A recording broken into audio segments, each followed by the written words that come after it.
20 गावांचा विकास आणि त्या डोंगराचा विकास असा ह्या देवस्थानच्या विकासाचा भाग आहे. आणि म्हणून ह्याच्यासाठी पहिला टप्पा जो आपण केला की झाडं आणि देऊळ आणि देवराई हा एक अतिशय जुना एकमेकाचा ऋणानुबंध आहे. आणि अशी ही नैसर्गिक देवराई देवाच्या नावाची आपण ह्या ठिकाणी विकसित करायची आणि त्याला केदारण्य हे नाव आपण द्यायचं त्या ठिकाणी ठरवलं होतं. आणि मला वाटतं त्याचा पहिला 10,000 झाडं लावण्याचा जो टप्पा होता तो आपण पावसाळ्यात त्या ठिकाणी चालू केला होता. प्रामुख्यानं जो आज आपण दुसरा टप्पा या ठिकाणी करतोय ती मोठी झाडं जी विविध प्रकल्पांच्या मध्ये त्या ठिकाणी आज निघणार आहेत.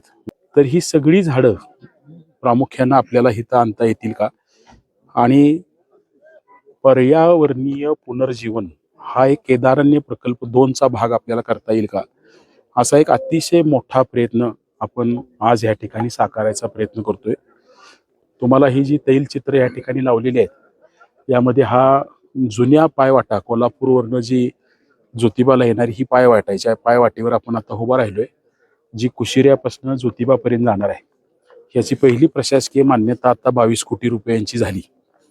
आता ह्या एकीकडं पायवाटेचं काम पण आपण चालू करतोय, एकीकडं त्या पायवाटेने येणाऱ्या लोकांना मोठी सावली पहिल्या दिवसापासून तयार करण्यासाठी ही मोठी झाडं या ठिकाणी ट्रान्सफर करायचं काम पण चालू करतोय.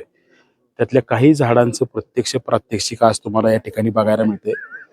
आता जे पिंपळाचं झाड आपण प्रत्यक्ष या ठिकाणी आणलेलं आहे, मला वाटतं एवढं मोठं झाड आणणं आणि लावणं हे कदाचित देशातली पहिली घटना ह्या ठिकाणी. आणि आपण इकडं करत असताना विथ कॅनोपी ज्याला म्हणतो आपण म्हणजे फांद्या पानं ह्याच्या सगळ्या सकट ही झाडं ह्या ठिकाणापर्यंत आणलेली आहेत, मुळा सकट आणलेली आहेत आणि स्टँडर्ड SOP प्रमाणे आज त्याचं प्लांटेशन ह्या ठिकाणी सुरू आहे.